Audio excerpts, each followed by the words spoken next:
the ground.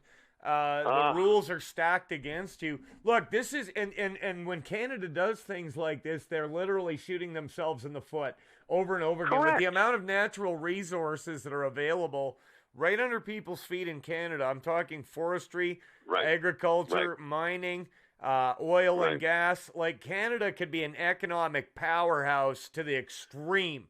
But as it stands, the gross domestic product of this entire country is smaller than California. It's smaller than Texas. It's smaller than, like, New Hampshire, like smaller state. I mean, it's crazy the way it is kept down. And, I mean, those resources are going to go somewhere. And I had a conversation about this just the other day with Kevin Annette. And he was talking about how the Vatican has been bankrolling China in the takeover of Canadian resources. Sure, absolutely.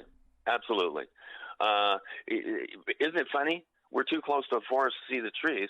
China knows what the value is in Canada as far as resources and stuff. China's buying up half the United States right now, Mike. Yep. They're buying up acreage and farms. I'm just sitting, that's there you go. Stop. You know, at what point does Ottawa or Washington D.C. say, "Hey, you know what?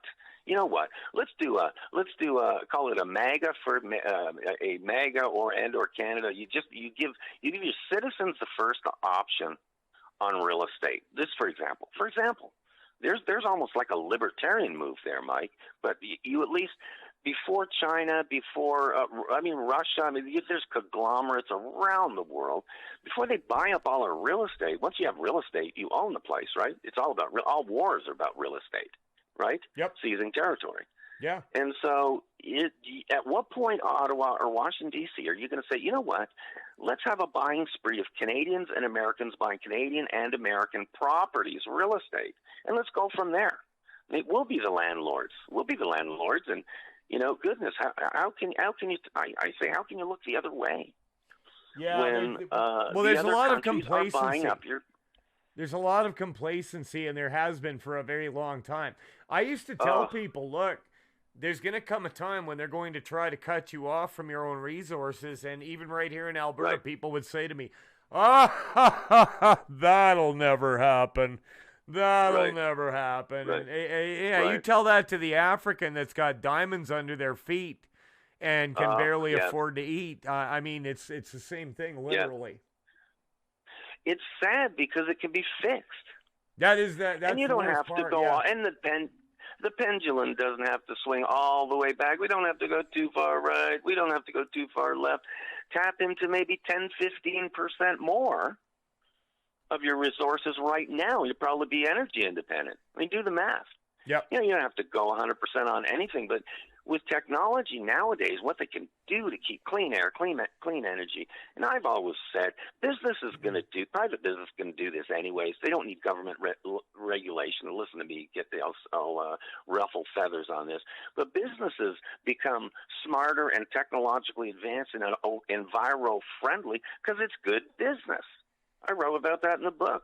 It's smart to be a green energy company, period. So you don't need government regulation. You don't need to be told where you can drill and where you can't drill. I would wager that the cleanest, most enviro-responsible places are around corporations that used to be polluters. No one remembers 50, 60, 70 years ago when we had real live polluters. So everything's getting cleaner. It's getting smarter. I think you could pipe oil back east. I think you could, again, get into pipelines, not out of pipelines, and here we go. So we can do it, and it still comes back, Mike, still comes back to Alberta, USA. You can do it if you do it. If you become a state, you can make these types of decisions. Will it be 1,000% successful? Maybe not. But if you can dip into a little bit, if you can keep your own equalization monies and wait for the people to stop rolling their eyes back east. Oh, they can't do that. Yeah, they can do that. Yeah, you can do that. It's Alberta's money. It's their oil. Well, this and that. You owe us. Alberta, for the first time in 40 years, will hear how much they owe Ottawa. if equalization was ever, imagine an injunction on all equalization. 100%. We've only got 2 minutes left to go. Val Wilson says, do not give Harper